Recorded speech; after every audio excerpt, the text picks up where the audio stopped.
Tudo jóia, graças a Deus. Vamos esperar um pouquinho aí o pessoal entrando. Claro. Como é que tá por aí em São Paulo? Tudo jóia? Tudo bem, tudo bem. O clima está gostoso hoje. Aqui tá tranquilo também. Vou começar me apresentando um pouquinho, né? E quando o pessoal vai entrando aí, a gente vai esse bate-papo. Quero deixar todo mundo muito bem à vontade aí para interagir com a gente, né, Darlan? Ontem a gente se encontrou num bate-papo aí, que era para ser de 40 minutos, meia hora, quase durou 2 horas. Verdade. Porque o assunto aí é tão gostoso, né? Tanta coisa para se fazer, para se falar, né? Muito bom mesmo. Espero que todo mundo goste, que todo mundo esteja aí com a gente. Possa estar convidando as pessoas para participar. Eu quero ter a integração de todo mundo, porque é um tema assim, fascinante. Eu, particularmente, percebi que também tem isso muito forte, né? No seu DNA de trabalho, como propósito, né? Então, isso é muito bom. Então, aí, para quem não me conhece, aí eu sou Bia Gadia. Estou aqui a convite da EDS. Para quem não conhece, a EDS aí é uma plataforma, né, que ela tem como objetivo principal aí fazer a conexão entre os profissionais, as empresas, uma transformação totalmente digital, levando inovação, sustentabilidade, conteúdo, né, fazendo todo mundo aí ativar esse propósito de vida aí, né, ao meio ambiente. E a arquitetura é totalmente conectada a isso tudo, né, Darlan? Sim. E eu, então, eu sou arquiteta, eu sou goiana, né, sou natural de Goiás. Fui para Uberlândia, com 17 anos fui para Uberlândia, me formei em arquitetura e urbanismo. Depois de lá, eu fui para o Rio de Janeiro. Chegando no Rio, me especializei em design de interiores, trabalhei um pouquinho também com cenografia, com cenários para shows, eventos, né? E depois eu tive convite, me especializei também em design de interiores e arquitetura sustentável. E saindo de lá, eu tive convite para vir para Barretos, então trabalho também com arquitetura para saúde, né? Faço parte aí também da diretoria da BDH, que é a Associação Brasileira de Edifícios Hospitalar. E sempre, desde a arquitetura, eu sempre tive um propósito muito forte, assim, com o meu trabalho, né? E é muito bom quando a gente consegue unir as coisas, o propósito com o amor à profissão. E a sustentabilidade sempre esteve muito presente. Em 2012, quando pouco se falava em arquitetura sustentável, né? Eu tive o prazer aí de ter um projeto, foi o projeto piloto da GBC Brasil, e logo depois disso, a minha vida é falar de sustentabilidade, né? Fazer projetos aí que realmente têm um significado, um propósito bem relevante aí para as pessoas e para o mundo. E tenho a minha casa também certificada pela GBC e atualmente ela foi certificada pelo HBC. É a primeira casa certificada de educação pré-existente no Brasil. Então, isso me dá um orgulho muito grande, né? E os olhos brilham quando eu falo de sustentabilidade, porque realmente eu falo que é o caminho, né, de todos os profissionais aí. Darlan, agora eu quero ouvir um pouquinho de você, né? Como você caiu nesse mundo aí de sustentabilidade. Fala um pouquinho pra gente aí, conta pra Dei gente. algumas voltas até chegar nesse ponto, viu? Eu sou baiano, então eu fiz arquitetura lá na Universidade Federal da Bahia. Fiz alguns projetos, tive escritório lá e tudo, com alguns colegas. Cheguei a fazer venda de materiais especializados para o setor da construção civil. Comecei a dar aula também, me tornei consultor na indústria moveleira. Então, assim, eu atirava para tudo quanto é lado. E a minha atuação lá no Senai da Bahia, que foi em torno de uns 13 anos, né, eu me tornei gerente de área tecnológica e a gente atendia o setor do mobiliário do Estado. E depois eu comecei a me Que envolver com alguns legal. projetos. Primeiro comecei com um projeto que era de fomento de design na região Nordeste, que foi bem interessante isso. A gente promovia com que indústrias começassem a se envolver com toda essa questão. E aí foi o primeiro momento que você começa a ouvir um pouco de sustentabilidade. Porque no desenvolvimento de produto, esse alerta dos designers industriais já é bem bacana, bem antes até do arquiteto, né? Trabalhei na África num período que a gente foi construir uma escola profissionalizante lá. E eu acho que essa paixão pela gestão de projeto Que me legal. trouxe para São Paulo. Aqui eu me tornei um PMP, que é um título de gestor de projeto internacional que é bem reconhecido, né? E aí surgiu a Casacor. Eu Olha, achava que não era muito minha praia. O que é que eu vou fazer na Casacor? estava predestinado, né? Pois é.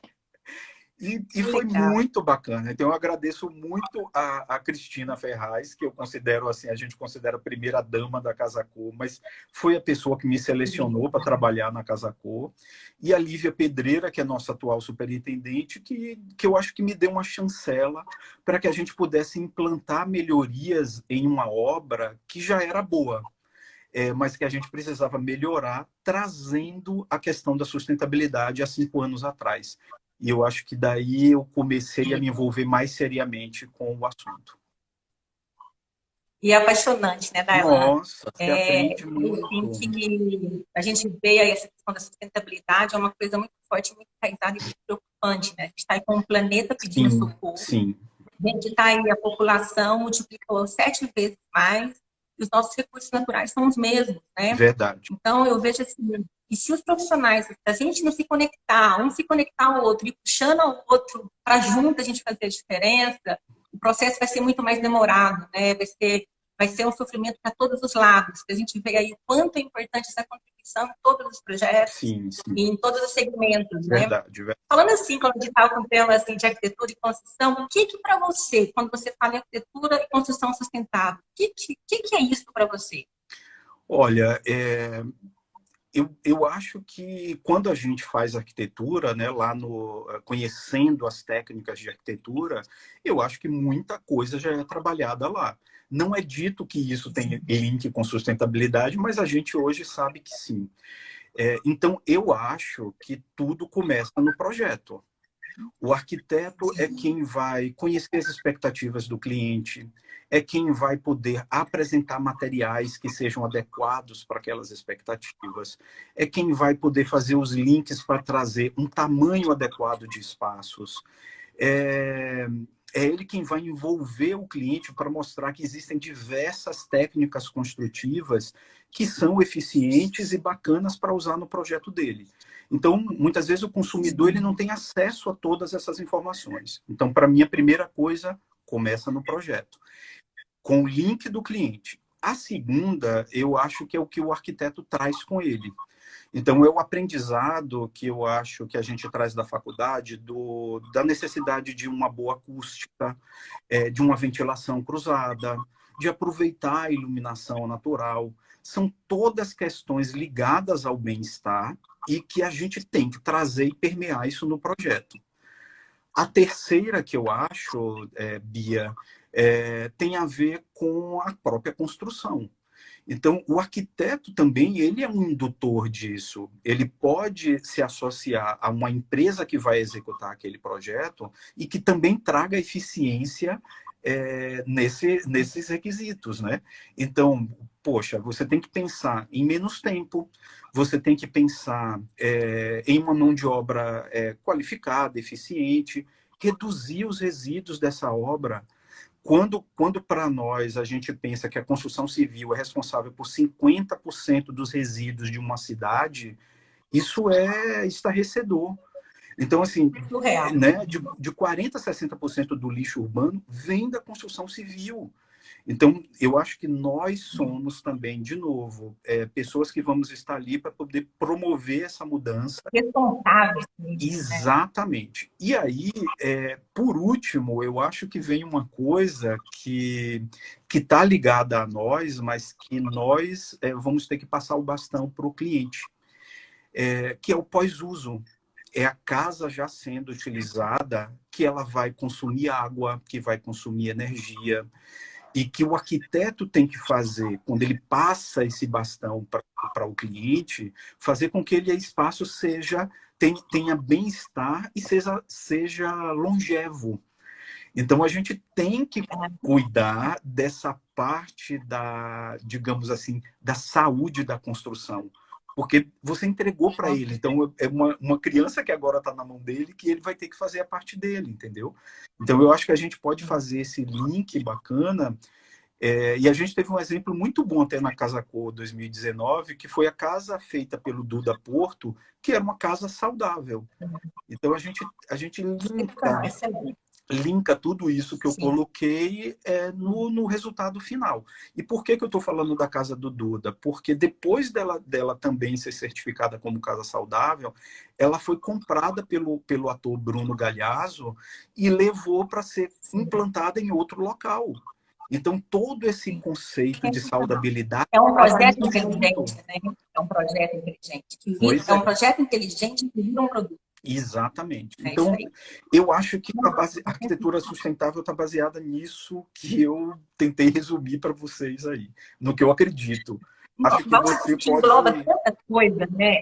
Eu penso, quando a gente fala em arquitetura, quando a gente fala em construção sustentável, eu falo que essa construção sustentável começa bem antes de se falar em meio ambiente, começa bem antes de se falar em projeto, né? Verdade. Porque tudo está ligado a um bom planejamento. Eu até separei aqui, eu falo que a gente tem 5 pilares. Eu até enumerei aqui para não esquecer nenhum, que eu acho que são pontos assim, super importantes, que são relevantes, que a gente precisa ser mencionado e realmente dar o devido atenção e valor a isso. Principalmente, eu acho que o nosso público maior deve ter muitos arquitetos aqui, né? Sim.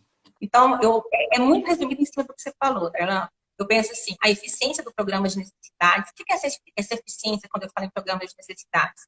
É a questão do projeto, o alinhamento de todo esse planejamento, né, de tecnologia, inovação, técnicas construtivas, que a gente tem aí, a gente vai falar um pouquinho sobre técnicas construtivas também. Tudo isso faz parte de um bom projeto. Uhum. Então, esse planejamento, para mim, é o primeiro pilar. O segundo pilar, para mim, é o canteiro de obras. Esse canteiro de obras fala tudo, é uma gestão de sustentabilidade, né? Isso. Quando a gente fala de gestão de sustentabilidade, a gente fala de sistemas integrados de materiais, a gente fala de logística, de transporte, a gente fala de construção, a gente fala de resíduos.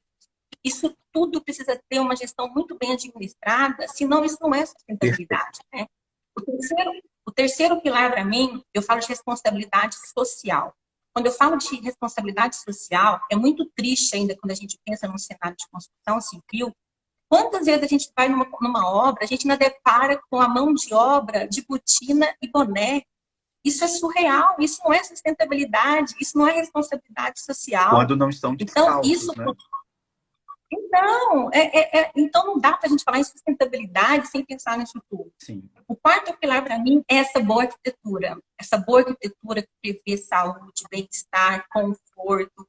Eu sou apaixonada por isso. Eu falo assim, eu não consigo pensar em arquitetura sem pensar em promover saúde, qualidade de vida, bem-estar e vida aos usuários, né? Então, quando a gente fala desses parâmetros de sustentabilidade, de certificação, hoje a gente utiliza muito a questão da certificação para realmente carimbar, né? Atestar que Sim. aquilo ali Validar, é né? o caminho, validar aquilo ali. Mas eu acredito que todo profissional já tem que ter isso no seu DNA. Isso aí Perfeito. é a regra, Perfeito. é o básico. Gente, vamos voltar a fazer a boa arquitetura. Todo mundo que fez uma boa arquitetura sabe que precisa identificar todas as necessidades do É isso cliente, mesmo. do usuário, né? E a gente deixou de fazer isso muitas vezes, né? E o quinto pilar para mim, né, que eu falo muito da questão dos materiais, a análise dos materiais, né? Eu falo assim que todo o material ele devia vir com um selo, né? Ele tinha que vir com falando da questão do carbono, como ele foi fabricado, porque isso ajudaria nós profissionais a especificar isso, Uhum. né? Porque a gente consegue ter um controle maior. Eu falo que essa boa arquitetura, essa boa construção, não é a gente prever o que vai acontecer daqui a 50 anos. É a gente deixar esse projeto, pensar nesse projeto, que esteja preparado para qualquer fase da vida, para qualquer dor. Olha o que a gente está passando aí com relação Verdade. à pandemia, né? É surreal tudo Sim. isso. A arquitetura, será que se tiver todo... Quem tiver de arquiteto aqui, eu tenho certeza que vai concordar com o que eu falei. Tudo que a gente está fazendo hoje, a gente aprendeu a fazer um dia. Sim, sim. E por algum motivo a gente deixou de fazer. A gente fala muito sobre arquitetura, a questão do hall de entrada. Por que deixou de ter um hall de entrada, né, Nego? Por que a gente não tem um hall de entrada? Hoje, o quanto o hall de entrada é importante para a questão da higienização. Perfeito. A varanda nos apartamentos. Por que foi tudo enclausurado, fechado por conta de um ar-condicionado? E outras Então, são todas... necessidades que surgiram, né, com a pandemia, né? Sim. Desde ambientes que antes a gente tinha conjugado e hoje a gente precisa dividir para ter um pouco de privacidade, porque ou as crianças estão estudando ou a gente está fazendo uma live, então você precisa de adaptações. Darlan, fala comigo, cadê aquele espaço que a gente sempre teve, né? Aquele espaço de trabalho, aquele espaço de estudo? foi arrancado da Perfeito. arquitetura. Exatamente. Foi arrancado, né? Verdade. Por quê? Então, a gente tem que lembrar o porquê de tudo. Essa arquitetura sempre existiu, por que deixou de existir? Então, acho que por algum momento a gente ficou ouvindo muito esse mercado. E é isso que eu quero entrar um pouquinho contigo agora. Quando a gente está falando assim, arquitetura sustentável, a gente fala desses parâmetros de saúde, de bem-estar, de qualidade de vida, falamos da questão da certificação também. Você acha, Darlan, o que é a sua opinião quando a gente fala em arquitetos, na arquitetura? Você acha que por algum motivo nós, arquitetos, especificadores, projetistas, deixamos de seguir a boa arquitetura para seguir o mercado? O que é a sua visão quanto a isso? Olha, eu acho que sim, e vejo dois lados aí. Primeiro, eu acho que a resposta dessa pergunta sua pode ser dada pelos edifícios corporativos que a gente tem hoje e pelos edifícios residenciais das grandes cidades também. Não falo nem tanto das casas, porque é algo mais personalizado, customizado. Mas se você olha para os edifícios de moradia, ou para os corporativos, as coisas ficaram para serem resolvidas com o ar-condicionado, por exemplo. Então, os corporativos se fecharam, tem grandes peles de vidro, fantástico, mas e o microclima disso? Então, parece que você foi lá e colocou algo que tinha que caber dentro de um lote, otimizado para você poder vender o máximo possível daquilo ali. Eu não vou falar de todos. Um metro quadrado, né? Isso. Passou a ter importância o metro quadrado. Isso, a localização e tudo. Então, tudo isso ficou à frente do que a gente aprende na arquitetura, que é fazer um espaço que cuide do bem-estar do homem, né? Tudo bem que a gente começou a fazer isso de forma mecanizada, mas uma coisa que eu coloco também. Por que os apartamentos que são virados para nascente são os mais caros? E por que a gente constrói os virados para poente ou que tem uma fachada que não é tão salubre e aí você joga para baixo e você vende para alguém e diz assim, ó, corrija aí com o ar-condicionado, por exemplo, entendeu? Então, assim, eu acho que aconteceu um pouco esse movimento e eu acho que agora o próprio consumidor ele está buscando outras coisas. Eu acho que a pandemia veio mostrar para a gente, assim, a mobilidade vai ser importante, mas será que eu preciso agora estar do lado do meu trabalho? Ou eu preciso estar do lado de uma estação de metrô? Então, você começa a questionar uma série de coisas. A gente tem visto um movimento grande de empresas com home office agora. É lucrativo para todo mundo isso. Então, será que o modelo, o status quo que está definido sobre isso continua?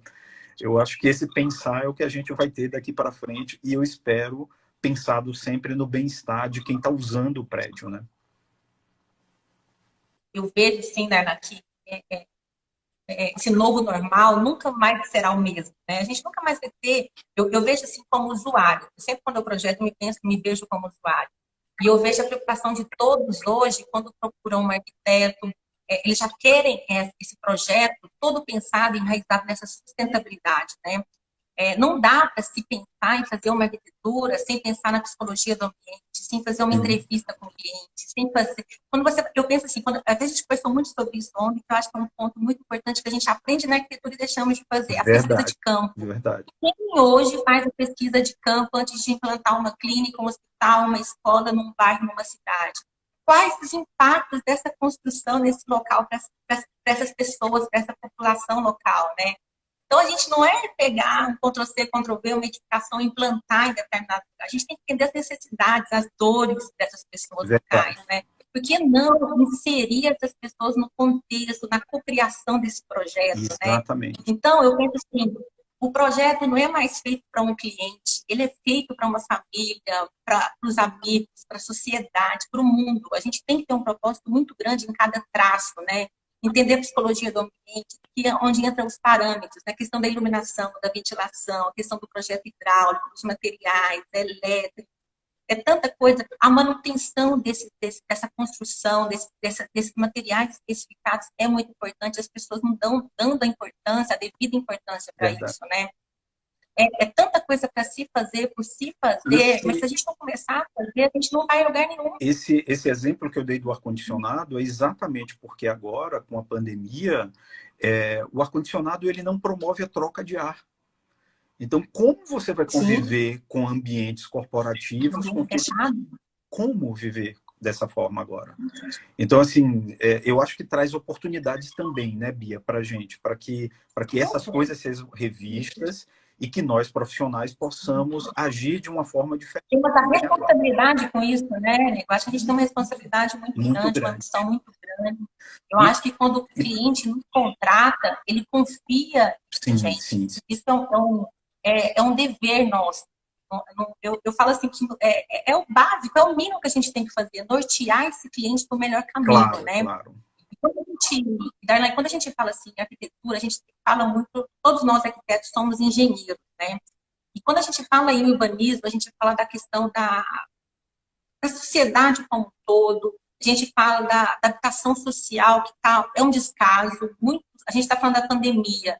Pessoal, vamos lavar a mão, vamos se higienizar, fazer a higienização adequada. Quantos bairros, quantas cidades nem possuem esgoto, saneamento básico? Verdade, Como tratar essa realidade, né? verdade, verdade. E quando você pensa sobre isso, assim, o que você tem para falar para gente? Eu acho que realmente a pandemia veio para desnudar tudo isso, né?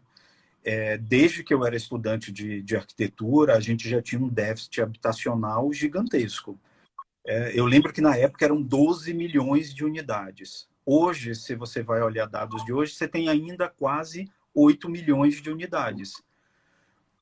Mudou, melhorou? Sim. Eu acho que tiveram políticas públicas para essa melhoria, mas ainda a gente precisa fazer muito, porque a gente ainda tem uma incidência grande de comunidades, de habitações populares, que elas não estão humanamente adequadas para a moradia das pessoas. Então, se a gente pensar só no saneamento básico, por exemplo, a gente está falando de 35 milhões de pessoas que não têm acesso à água tratada no Brasil. É o básico, né? Num dos países que talvez seja um dos países que tenham as maiores fontes de água doce do mundo. Então, assim, é incabível. É loucura. A É gente, incabível. a gente, É inaceitável. pois É é. inaceitável. Aí a gente está falando da água. Só que aí você vai falar que tem 100 milhões de pessoas que não têm esgoto tratado. Então, isso é muito louco. Quando a gente olha que as políticas públicas elas não foram voltadas para você trazer o mínimo de infraestrutura para a população. Então, como é que a gente pode ir para a televisão e pedir para as pessoas, lavem as mãos, e a pessoa não tem um banheiro em casa ou não tem água limpa em casa? É bem complicado. E eu acho, pelo que eu pude ver, apesar disso estar na nossa Constituição de 88, tá, Bia? Mas a gente vê agora que o poder público está começando a se mobilizar, inclusive agora com empresas privadas, porque isso tem que mudar. E por quê? Basta a gente fazer uma conta boba. R$ 1 gasto para você fazer uma infraestrutura de saneamento básico equivale a R$ 4 que você vai deixar de gastar na saúde pública. Então, olha que louco. Então, É planejamento, né? basta, Ela basta não é um planejamento, uma gestão adequada, né? vontade política também, entendeu, Bia? Um olhar atento, é um olhar atento, né? Porque É saneamento política, fica é total embaixo da política. terra, mas poxa, a gente está jogando dinheiro fora e a gente está tratando mal a nossa população, a saúde da nossa população, entendeu? Então, eu penso dessa Não, forma. não, eu faço essa mesma análise que você. Eu acho que uma coisa bem importante, assim, não sei se todos sabem aí, não sei se você já ouviu falar da síndrome do edifício enfermo, né? E foi aí reconhecida pela ONU, né? Na Filadélfia teve um contágio aí com quase 20 mortos, chegou no Brasil aí nos anos 90, aí com a morte do deputado Sérgio Mota, né? Sim, Por conta de uma infecção que ele pegou no ambiente de saúde pela má manutenção de um do ar-condicionado. ar-condicionado. Quando eu falo que a arquitetura cura, ela não cura diretamente, mas ela tem um papel muito Muito, forte. muito importante. Não, ela com certeza, ela ajuda nesse processo de cura, né? Então, um projeto bem feito, quando pensar em todos os parâmetros, nessa boa arquitetura que todos nós aprendemos, esse beabá, esse passo a passo, durante 5 anos de faculdade, Se a gente seguir tudo isso, a gente faz uma boa arquitetura, a gente entrega um propósito para o cliente, né? Concordo. E eu realmente eu vejo que as pessoas estão entendendo isso. As pessoas, hoje, pelo menos quando a gente fala em sustentabilidade, os clientes já buscam isso. Eles não querem mais um projeto arquitetônico que siga só uma normativa, que sigam só leis. Eles querem alguma coisa que faça um sentido para a vida deles, né? Sim. Eles não querem mais um projeto encontrado no computador, um Ctrl+C, um Ctrl+V. Eu vejo o quanto o cliente ele fica satisfeito quando ele tem um projeto com um propósito de vida para ele, né, que foi projetado pensando nas necessidades dele de moradia, nas necessidades básicas dele de saúde e bem-estar. Exatamente. Né, básicas de saúde e bem-estar. Então, eu falo assim, todos nós, em cada segmento, a Exis aí eu parabenizo o tempo inteiro, porque eu acho que o conhecimento é primordial para qualquer profissional. E, infelizmente, a gente não vê todos os profissionais com esse mesmo engajamento. Eu estou o tempo inteiro com muitos arquitetos, a maioria tem esse sentimento, esse feeling de entregar uma proposta, um projeto diferenciado, mas não são todos. Eu sempre falo assim, que o amor é o caminho, né? E o sucesso ou o dinheiro é a consequência de um belo trabalho. Sim. É simples assim. E se eu deixar falar de sustentabilidade aqui, arquitetura, acho que a gente vai aqui, haja live, não, mas gente. Você tocou num ponto ótimo, que realmente eu também parabenizo a ETS por isso, por promover isso, porque a gente precisa trazer conhecimento para mais pessoas, e mais pessoas que eu digo do nosso setor, entendeu? Muitas vezes eu acho que o arquiteto, ele até não faz, Bia, por falta de conhecimento mesmo, entendeu? Por acesso a essas informações, que às vezes o dia a dia não nos deixa, e o consumidor também não pede. Então, uma coisa leva a outra. Com certeza. Bem, e quando a gente está falando assim, em construção sustentável, a gente fala de várias técnicas construtivas, né? Desde a técnica construtiva convencional, as construtivas a seco.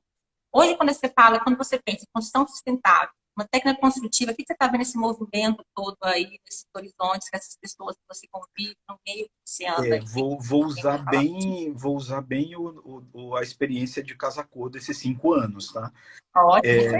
Porque foi interessante, porque para mim é um laboratório a obra da Casa Cor. Imagina que você tem que construir aqui em São Paulo praticamente 80 ambientes por mostra, construir tudo em 2 meses, permitir a exibição por 2 meses e desmontar tudo isso depois em 1 mês.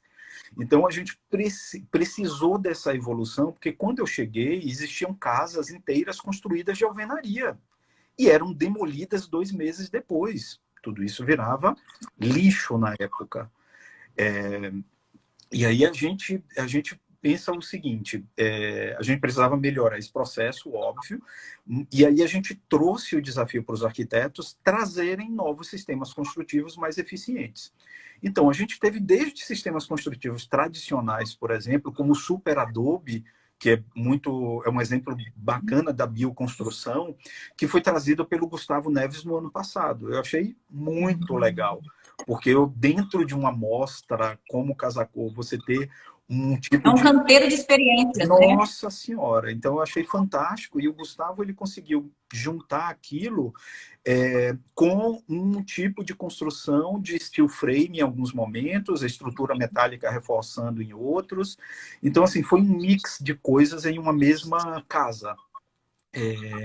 Aí a gente vai para aquela construção do reuso, que eu acho que são os containers, que para mim é uma paixão, é uma coisa muito bacana, que eu acho, porque você reusa um material que seria lixo, um material nobre como metal, e você consegue inserir isso em casas de alto padrão de uma forma muito bacana.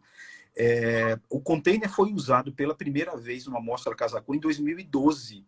Então fica parecendo que é algo da agora, mas a Brunete Fracaroli trouxe isso em 2012. Lançando tendências, lançando tendências e fazendo mostrando que aquilo ali era possível de você trazer numa mostra de alto padrão, de construções mais valorizadas.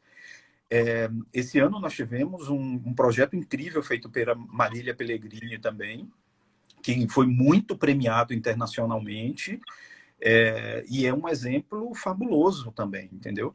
Então, Indo agora para o lado mais dos industrializados, a gente tem técnicas que muitas vezes eu acho que elas estão em crescimento no Brasil. É o caso do light steel frame, as construções metálicas em geral, que a gente ainda tende a usar muito as de alvenaria. Eu acho que eu posso falar também do wood frame, que é largamente utilizado nos Estados Unidos, mas é uma coisa bacana também, e que eu acho que Santa Catarina é bem utilizado, né? determinadas regiões do país, eu acho que isso é completamente adequado. A gente tem também o CLT, que é são laminados de madeira, tramados de formas intercalados com as fibras, e que você tem uma estrutura como se fosse um pilar de concreto. É algo fantástico.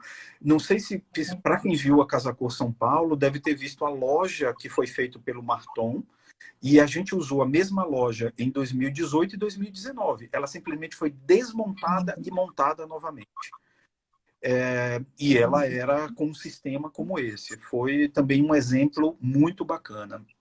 Nós tivemos também algumas casas metálicas construídas, casas que foram usadas no Rio de Janeiro e trazida para São Paulo também, e a modulação disso que é permitido, entendeu? Isso é que eu acho bacana, porque você faz a casa crescer ou tomar a forma de acordo com a sua necessidade do momento, né? Eu vejo, Darlan, que o caminho é essa construção modular, né? Perfeito. Essa inteligência de uma construção modular e a seco, né? Exatamente. A gente ainda vê muito essas construções convencionais. Eu posso até estar equivocada no que eu estou falando, mas eu fico assim, gente, é andar um pouco para trás, porque para mim ali são vários artesãos trabalhando, né? Não é desvalorizando isso, eu acho que eles têm que ser melhor remunerados, sim. Mas ser profissionalizado para esse futuro mercado de trabalho aí, essa construção assim, inteligente, né? Bia, talvez a gente esteja falando de um vetor que muitas vezes o profissional ele não considera, que é o vetor tempo. Então, uma casa que você leva 1 ano, 2 anos construindo, a casa pode ser construída em poucos meses. Nós tivemos um exemplo fantástico em 2018, trazido pelo Arthur Casas, que foi a Cis House. Era uma casa de 200 metros quadrados, sem fundação. Ele simplesmente bateu o terreno e botou um pó de pedra, e a casa foi erguida em cima. A casa totalmente industrializada. A gente pode dizer que quase 90% de todos os itens que estavam na casa foram produzidos em uma indústria e trazidos sob medida. E montados em 28 dias, Bia. A casa, em 28 dias, ela estava pronta. E aquilo depois foi todo desmontado e levado para um outro site, para um outro local, ser igualmente remontada. Então, eu acho que essa eficiência e essa questão tempo é um denominador que precisa estar aí. Darlan, tempo e precisão, né? Sim. Precisão. Exatamente. Porque quando esse modular é industrializado, ele vem com uma precisão certa, correta. Verdade. Aquele problema, aquela dor de cabeça que obra causava, deixa de existir. Né? Passa a ser uma coisa prazerosa desde o projeto ao fim, né? Vira um grande quebra-cabeça e você reduz os riscos de falha, de erro. Então, isso é muito bom. Eu queria dar mais 2 exemplos. Um que foram as meninas da Tres Arquitetura, que elas pegaram estruturas metálicas que foram demolidas de um shopping center, de um ferro velho, levaram e fizeram a casa delas. E depois elas devolveram para o ferro velho para o cara ganhar dinheiro de novo. Então, isso eu achei um exemplo. A reciclagem, o reaproveitamento. Isso é sustentabilidade, né, fantástico. A gente também teve grandes estruturas cenográficas. Eu não sei se as pessoas lembram do Espaço da Deca no ano passado, que é nosso principal patrocinador, e que foi uma grande estrutura feita rapidamente, só com placas de fibrocimento e estruturas usadas em eventos, em palcos para shows. Então, isso foi montado e desmontado de uma forma muito ágil. E por último, tem uma coisa que eu gostaria muito de ver na Casacor São Paulo, que é o EPS, as construções em EPS. A gente tem fortemente sendo usado na Casacor Ceará, Bahia, Casacor Pernambuco também, mas a gente não vê ainda isso sendo usado na Mostra de São Paulo. Eu ia te perguntar isso agora. Me conta o que você me fala do EPS. Para quem está nos ouvindo aí não sabe um pouco, eu tenho uma história assim com o EPS, todas essas certificações que eu falei aí de um projeto que a minha casa, né, foi feito no sistema EPS. Isso, eu vi que você... Eu estou fascinada com o sistema. É um sistema modular também, né? É uma obra rápida, térmica, acústica. E ainda é muito pouco disseminado, né? A gente estava conversando sobre isso ontem, né, Fernanda? E eu quero muito poder mostrar, tipo assim, essa pouca experiência que eu tenho aí com esse sistema. E foi tão legal ontem falando contigo, você retratando isso agora, sobre esse sistema, porque para mim é o caminho. Essa construção steel frame, essas construções modulares, a questão do EPS. Eu acho que quando você vai para o exterior, por exemplo, o mix, existe muitas construções com um mix disso tudo, com construções com EPS, onde a garagem é estrutura metálica.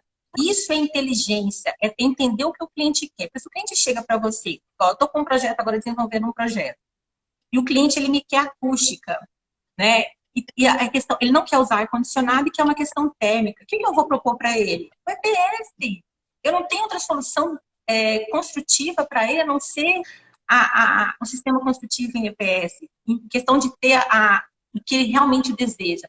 Agora, se é um cliente que ele já chega para mim e fala assim, eu quero climatização, eu quero todas as técnicas, eu quero uma técnica construtiva que me atenda em prazo, em tempo, em precisão, aí vamos no steel frame, vamos em várias outras técnicas construtivas. Então, é o profissional ter o conhecimento de cada técnica, entender a necessidade de cada cliente e saber o que especificar e o que vender para ele.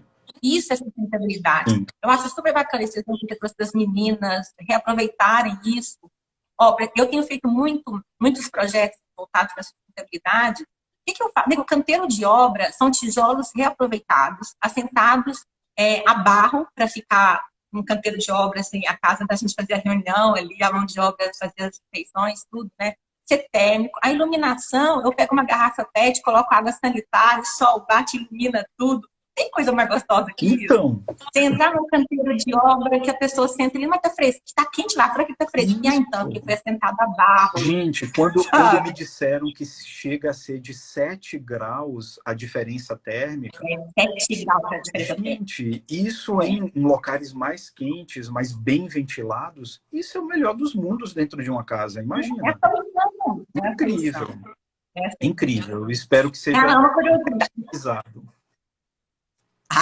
Não, e vamos conversar mais sobre esse sistema aí, que a gente tem muita coisa para fazer e para levar conteúdo e informação para as pessoas, né? Que eu acho que é o legal disso tudo. A gente tem que dividir conhecimento, porque junto a gente vai muito longe, né? Muito além. Exatamente. Dá uma curiosidade que eu tenho. Eu vejo a Casa Cor como uma tendência, né? É tudo que lança ali, vai para o mercado muito forte. Como é a sua experiência ali quando um arquiteto, por exemplo, pega um revestimento, porque é muito cenográfico também. Eu trabalho com cenografia e vejo que Casa Cor é muito cenográfico também, né? E o arquiteto ele resolve pegar um piso e jogar no teto, fazer um forro dele. E isso não tem no mercado, não existe no mercado. Aí o cliente chega ali e fala, nossa, eu adorei isso e eu quero isso para mim. Como que é esse dia a dia? Isso acontece? Como que é essa questão do profissional com a fábrica? Acontece. Primeiro que eu acho que os arquitetos que fazem Casa Cor, eles são incríveis, né? A gente estava comentando que assim, ele faz o trabalho para o pior cliente dele, que é ele mesmo. Então, e para uns aquilo ali é muito louco. Ele tem que se superar, né? É uma aprovação para si mesmo, né? E aí eu acho que a gente se depara com questões que são desafiadoras para os nossos patrocinadores também.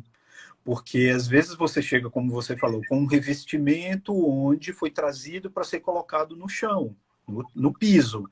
E o arquiteto, não, mas eu quero, tá bem, eu vou colocar no piso, mas eu vou pôr na parede, eu vou pôr no teto também. Quando ele faz isso, ele está conversando com o mercado, com o visitante. E o cliente vai entrar numa loja depois da mostra e diz, não, mas se eu vi na Casa Cor, por que eu não posso ter na minha casa?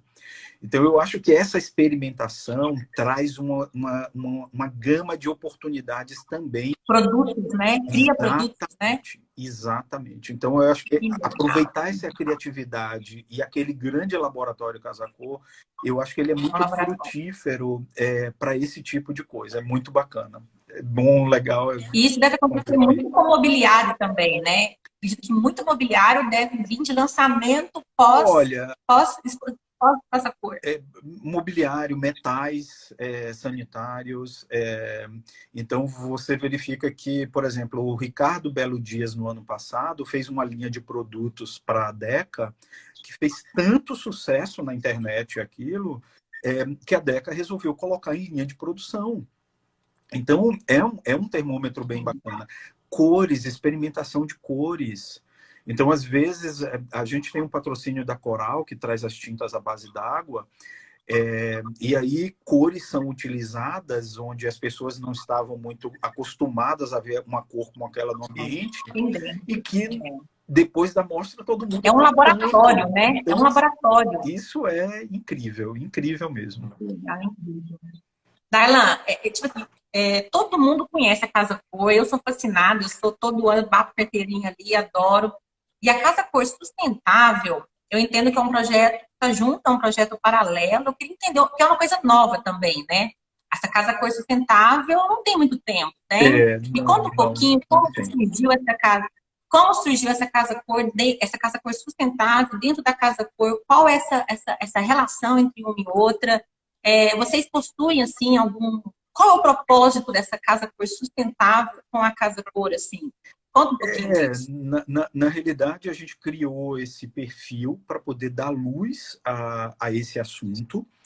Ele foi criado no ano Uhum. passado, na Casa Cor São Paulo, um pouco antes da Casa Cor São Paulo, exatamente porque a gente tinha um tema, que era o Planeta Casa, que ele tinha três pilares muito bem definidos, que era o afeto, a afetividade, né, a tecnologia e a sustentabilidade. Como era algo onde a gente já tinha muito material, muita coisa desenvolvida na própria mostra, a gente achou que era o momento de contar essa história para as pessoas. Então, um perfil no Instagram, que a princípio a gente deixou como temporário, tanto que o crescimento dele é completamente orgânico, sem muito propósito, propósito entenda, sem muito propósito de se tornar gigante, porque o nosso grande perfil é do Casaco Oficial, que tem quase 2 milhões de seguidores e é inspiração para muita coisa. E o Sim. sustentável a gente trouxe, inclusive, para poder também trazer esse conteúdo e mostrar que Casa Cor também tem práticas sustentáveis. E aí ele foi ficando, nesse período da pandemia, a gente voltou a ter um crescimento muito grande também, mais de 30% de crescimento nele, e continua crescendo. Então, para a gente está sendo bem bacana poder trazer Muito bom. esse conteúdo para o nosso público também. Tem só uma coisa que eu ouvi uma vez de alguns estudantes de faculdade que usam o perfil para buscar informações também, entendeu? Então, isso já virou Muito, é conteúdo. virou Muito bom. conteúdo, fonte de pesquisa, pessoas Muito apaixonadas legal. pelo assunto, e até Inspiração, inspirações, né? para a gente desmistificar uma coisa, Bia, é como se a sustentabilidade tivesse que ser linkada só a reuso de materiais ou projetinhos mais simples, e não é verdade. Ela Não é. permeia, eu acho que qualquer nível da arquitetura e do design de interiores. Darlan, a gente está aqui falando em casa cor, em casa cor sustentável. Eu, como eu faço cenários, essas coisas, trabalho com esse mercado, a gente sabe quanto. Agora eu vou te ouvir, que você vai me responder isso. O quanto de entulho isso gera após uma desmontagem de uma feira, de um evento. Como que é a gestão desses resíduos, desse processo aí, dessa Olha, montagem pós-evento? é um desafio gigante, viu, Bia? Quando isso começou, trazido pela Lígia Pedreira lá em 2015, eu acho que a gente não imaginava a profundidade Imagino. E talvez os números que a gente fosse atingir, entendeu? Então, quando a gente fala de uma Casa Cor São Paulo, eu estou falando de, por edição, de 2.000 a 2.500 toneladas de resíduos que são gerados. Então, isso é muita coisa, é uma obra de grande dimensão. Para você ter uma ideia, são 4.000 pessoas envolvidas numa obra como essa. Porque imagina, são 70 a 80 ambientes, cada profissional com com a sua equipe. Então, é muito louco gerir tudo isso. Falando de resíduos, a gente fez o quê? Em 2016, a gente centralizou a gestão do resíduo. Porque antes, cada arquiteto tinha sua caçamba. E a gente não sabia para onde esse resíduo ia. Então, a gente falou, Cada arquiteto tinha sua caçamba e dava o fim que quisesse. imagina a confusão que isso dava. Então, Casa Cor criou um condomínio, nós centralizamos essa gestão de resíduos e a gente se propôs a dar o devido destino a cada um desses itens. Naquele ano, que foi o primeiro, a gente já atingiu 90% de desvio de aterro. E nossa consultora da Pousa Ambiental, a Verônica, ela até pede, Darlan, não vamos falar mais só de desvio de aterro. A gente valoriza esses resíduos. Então, por quê? Porque a gente dá um destino correto, a gente promove a economia circular, a gente faz com que ele retorne para uma fábrica e volte e retorne outro produto, entendeu? Então, é muito interessante isso. E também isso contribuiu para que em 2019 a gente compensasse a nossa pegada de carbono. Então, a gente compensou o evento 2019. Um dos itens foi exatamente que toda a madeira ela se transformou em biomassa. Então, ela foi para indústrias, ela emite muito menos gases de efeito estufa do que se fosse para um lixão, por exemplo. Somado a toda essa questão aí da economia circular e de promover novos produtos, a gente também fez uma coisa dentro da Casa Cor com um parceiro que foi colocar uma composteira mecânica lá, do Dar a Vida, e a gente, só no último ano, geramos 12 toneladas de adubo, com todas as sobras de alimentos do evento. Então, o legal disso é que o público visitante, ele levava o adubo para casa. A gente distribuiu adubo para os paisagistas, para todo mundo que quisesse levar, a gente doava. Um adubo de excelente qualidade, e a maioria dos visitantes saíam lá com o seu saquinho de papel, com um adubo para colocar na sua floreira. Então, foi uma coisa legal também. Tem uma coisa também, Bia, que eu acho que a gente precisa pontuar, que é o lado social dessa questão. Além da gente apoiar algumas cooperativas com boa parte daquele material que saía de lá, imagina a quantidade de embalagens, de garrafa PET, tudo que saíam dos nossos restaurantes, né?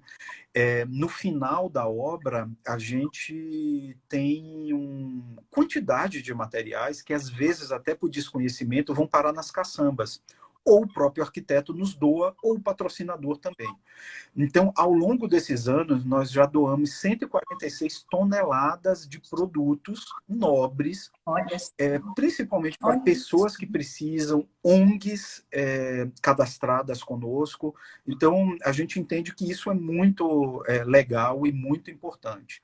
E aí, só para terminar, o nosso desvio de aterro, hoje, ele é de 99,3%. A única coisa que a gente não consegue valorizar são os ditos rejeitos, né? O papel de banheiro, fraldas descartáveis, coisas que estão contaminadas, por exemplo, com sangue animal nos restaurantes. Então, isso aí não tem como. O resto todo, até as folhas que caem das árvores, eles têm um destino correto. Isso, para nós, é um orgulho de dizer, é muito bacana. Darlan, parabéns, viu? É muito legal ver um empreendimento desse porte, né? Fazendo uma ação social e sustentável, como que vocês têm feito, essa preocupação com esse ciclo vivo, né? Sim, de tudo que entra, para onde vai, né? Exatamente. A utilização e o reuso, aproveitamento de tudo isso. Parabéns, sensacional. Quanto tempo a gente tem aí, né? Se deixar, a gente vai falando, falta 10 minutinhos, é isso? Nossa senhora, tem tanta coisa para falar, gente, vamos lá.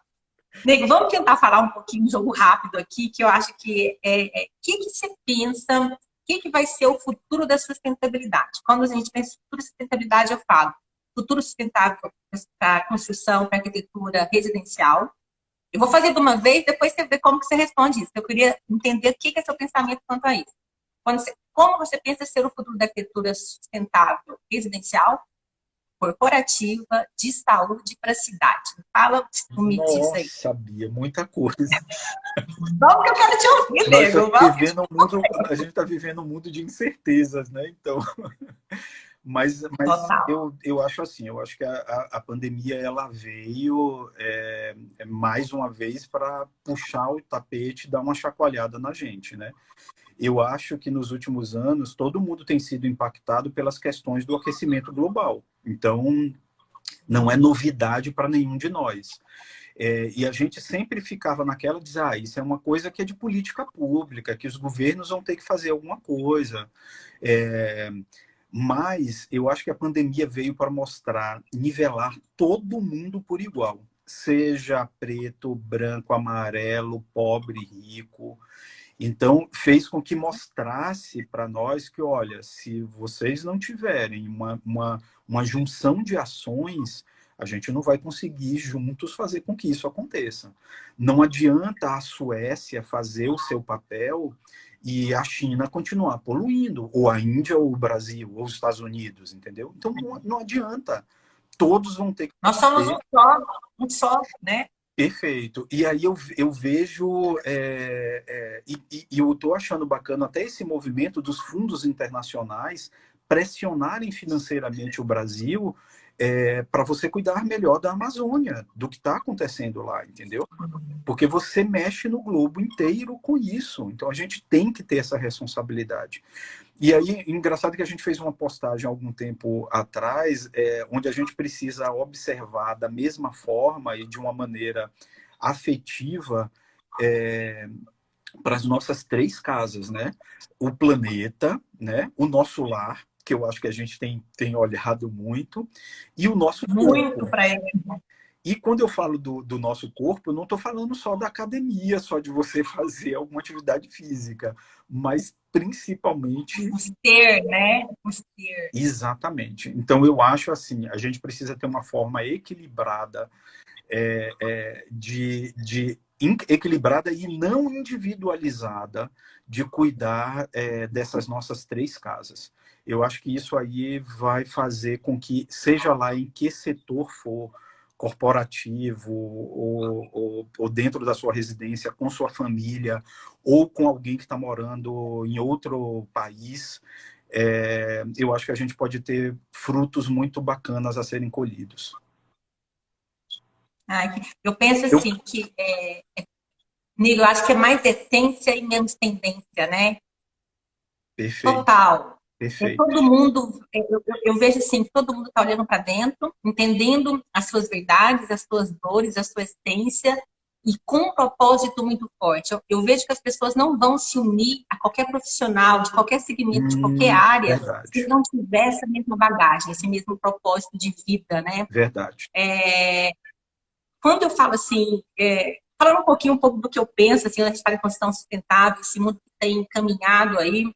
Quando eu penso no residencial, Darlan, eu quero até ver se você tem esse mesmo raciocínio. Eu penso que esses clientes, eles vão vir desejando uma coisa mais otimizada. Acho que a gente não vai ter aquele cliente que vai chegar, eu quero uma casa de 3 quadras, 2 lotes, 3 lotes, uma casa com 5 suítes, 6 suítes, não. As pessoas acham que elas vão entender as suas necessidades. Ela não vai querer nada mais do que ela precisa. Concordo. Né? Nada mais do que ela precisa.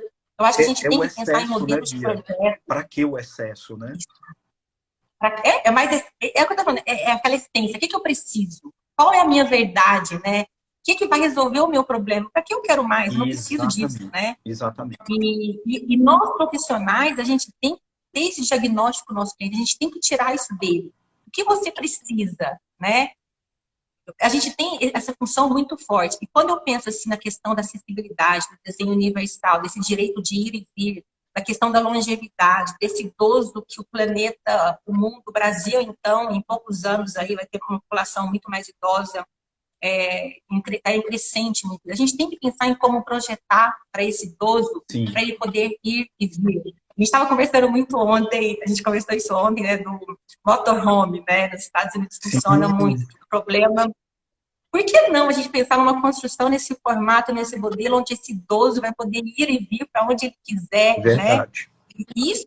Então, a gente tem que procurar quais são essas dores, como nós, em cada segmento, a gente pode solucionar esse problema dessa população longeva, dessa sociedade que não tem água, esgoto. Eu vejo que eu tenho até alguns momentos de vários profissionais, quando a gente fala a questão do home office. Eu acho que isso é uma realidade para todo mundo, chegou para ficar.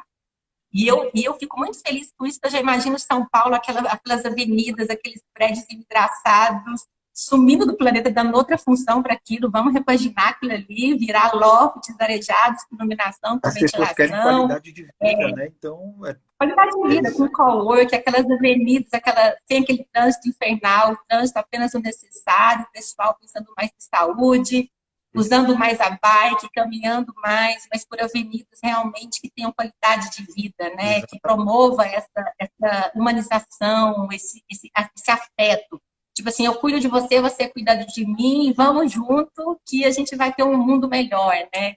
Então, é tanta coisa por fazer, para se fazer. E eu fico muito feliz de estar aqui dividindo esse canal, esse momento contigo. Agradeço de novo a Etis. Agradeço muito a Etis. Acho que foi um encontro muito bacana. Um presente, né? Foi muito bom esse encontro nosso aqui. Me identifiquei muito contigo. Acho que a gente tem o mesmo propósito, assim, de vida. E é muito gostoso quando eu falo assim, que o caminho... Não existe sucesso. Quando você tem um propósito muito forte e objetivos muito fortes, quando eles são os mesmos, é o caminho, as coisas fluem, as conexões acontecem, as pessoas se unem, né? Para a gente fazer realmente a diferença. Eu sou apaixonada em arquitetura, reconheci e senti também o seu propósito dentro da Casa Cor Saúde. É fascinante o trabalho que você faz. Vocês fazem, que é uma equipe, né? Ninguém está sozinho. Nossa, isso por trás mesmo, de mim viu? também. É uma equipe muito aguerrida e muito cheia de propósito mesmo. Abraçam a causa e fazem as coisas acontecerem. Agradeço mesmo a toda a equipe de Casa Cor. Todo mundo ajuda. Gente, e eu fiquei aqui tão entretida no papo, assim, que eu não vi se tinha perguntas, se não tinha, se alguém tem alguma dúvida. Gente, eu também não vi. Mas eu acho que tá para cair, mas eu me coloco à disposição de todos vocês aí, quem quiser me procurar, me adiciona aí, adiciona a Ed também. Casa Cor Sustentável, que está vindo aí com tudo que tem de sustentabilidade, mostrando que realmente não é reuso, né? Não é só isso, não é reaproveitar, sustentabilidade é muito além disso. Muito além, muito além. E assim, eu também me coloco à disposição, tá, Bia? Lá no Casa Cor Sustentável, dúvidas que as pessoas queiram tirar com a gente. Não te largo mais, Darlan. Não mesmo. Eu não te largo mais. Vamos pensar em coisa junta legal aí para fazer em prol da causa. Vamos. Gente, eu só tenho a agradecer, viu? Obrigada a todos vocês. Também. Obrigada, Ed, a toda a equipe da Ed aí. Todos. Quem tiver dúvidas, quiser ir junto com a gente nesse caminho aí para o mundo melhor, estamos totalmente à disposição, né, Darlan? Vamos juntos fazer a diferença. Isso mesmo. Foi um prazer incrível participar aqui com a Etis e com você, Bia. Foi um presente.